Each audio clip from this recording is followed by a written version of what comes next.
দুনিয়াতে সুপার পাওয়ারের খেতাব পাওয়া দেশের সংখ্যা কম নয়, কিন্তু বর্তমান সময়ে দ্রুত গতিতে আত্মপ্রকাশ করা ডিপ্লোম্যাটিক সুপার পাওয়ার যদি কেউ থেকে থাকে, সে হলো আমাদের ভারত। বড় বড় সুপার পাওয়ার যে কাজ করার সামর্থ্য রাখে না, সেই কাজকে করানোর জন্য দুনিয়া আশাবাদী হয়ে তাকিয়ে রয়েছে ভারতের দিকে। সবই বলবো বিস্তারিত। তার আগে আপনাদের কাছে একটাই অনুরোধ, চ্যানেলটি সাবস্ক্রাইব করে বেল আইকন প্রেস করবেন। তো চলেন শুরু করি। বর্তমানে বিশ্বে দুটি যুদ্ধ চলছে, একটি রুশ ইউক্রেন ও অপরটি ইসরায়েল হামাস। প্রথমে বলি রুশ ইউক্রেন সম্বন্ধে। আপনারা সবাই জানেন এই যুদ্ধ চলতেই আছে প্রায় 2.5 বছর ধরে।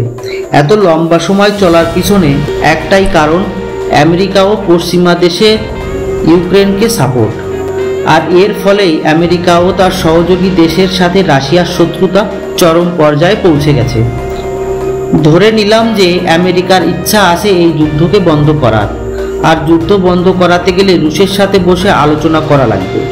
কিন্তু বাইডেন সরকারের রুশ বিরোধী পলিসির কারণে এটা সম্ভব নয়, কারণ রুশের সাথে সোজাসুজি কথা বলার কোনো চ্যানেল আপাতত আমেরিকার নেই। আর জো বাইডেনের সামর্থ্য নেই যে পুতিনের চোখে চোখ রেখে যুদ্ধ বন্ধ করতে বলবে। তাই ইচ্ছা থাকলেও যুদ্ধ বন্ধ করার সামর্থ্য নেই আমেরিকার। অন্যদিকে রাশিয়ার সাথে চীনের ভালো সম্পর্ক থাকলেও ইউক্রেনের সাথে নেই।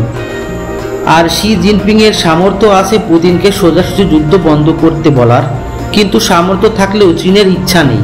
তার কারণ এই যুদ্ধের ফলে রাশিয়া পুরোপুরি চীনের উপর নির্ভর হয়ে যাচ্ছে, যা চীনকে আমেরিকার বিরুদ্ধে শক্তি সঞ্চয় করার একটা সুযোগ দিচ্ছে। কারণ রুশের উপর থেকে যদি আমেরিকার নজর সরে যায়, তাহলে টার্গেটে চলে আসবে চীন। কারণ চীনই যে আমেরিকার একমাত্র শত্রু, সেটা আমেরিকা ভালোভাবেই জানে। তাই তো সামর্থ্য থাকলেও এই যুদ্ধ বন্ধ করার কোনো ইচ্ছাই নেই চীনের। এখন আসি ভারতের কথায়। ভারতই একমাত্র দেশ যার সামর্থ্য ও ইচ্ছা দুটোই রয়েছে এই যুদ্ধ বন্ধ করতে। পিএম মোদি বারবার বড় বড় মঞ্চ থেকে রুশ এবং ইউক্রেনকে যুদ্ধ বন্ধ করে আলোচনার টেবিলে বসতে বলেছেন।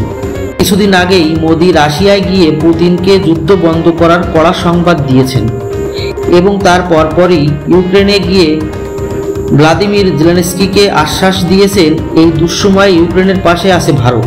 আর তার পরপরই ইউক্রেন ভারতকে রিকোয়েস্ট করেছে ভারত যেন রুশকে যুদ্ধ বন্ধ করার বিষয়ে বোঝায়। এর পরপরই রাশিয়াও বলে দিয়েছে ভারত মধ্যস্থতাকারী হিসেবে যেন সামনে আসে। আর এখন মিডিয়া রিপোর্ট বলছে ইটালির প্রধানমন্ত্রী জর্জিয়া মেলোনি বলেছেন ভারত রুশ ইউক্রেনের মধ্যকার যুদ্ধ বন্ধ করতে সক্ষম। আর আপনারা জেনে খুশি হবেন যে এই লক্ষ্যে ভারত কাজ শুরু করে দিয়েছে। ভারতের এনএসএ অজিত ডোভাল এখন রাশিয়ায়, সেখানে এই যুদ্ধের ব্যাপারে কথা হবে সেটা বলার অপেক্ষা রাখে না। অন্যদিকে 21 সেপ্টেম্বরে মোদি আমেরিকা ভিজিটে যাচ্ছেন, সেখানেও এই যুদ্ধ বন্ধের উপায় নিয়েই আলোচনা হবে। তাই এটা তো ক্লিয়ার যে ভারতের ডিপ্লোম্যাটিক পাওয়ার খুব দ্রুতই অনন্য উচ্চতায় পৌঁছে যাবে।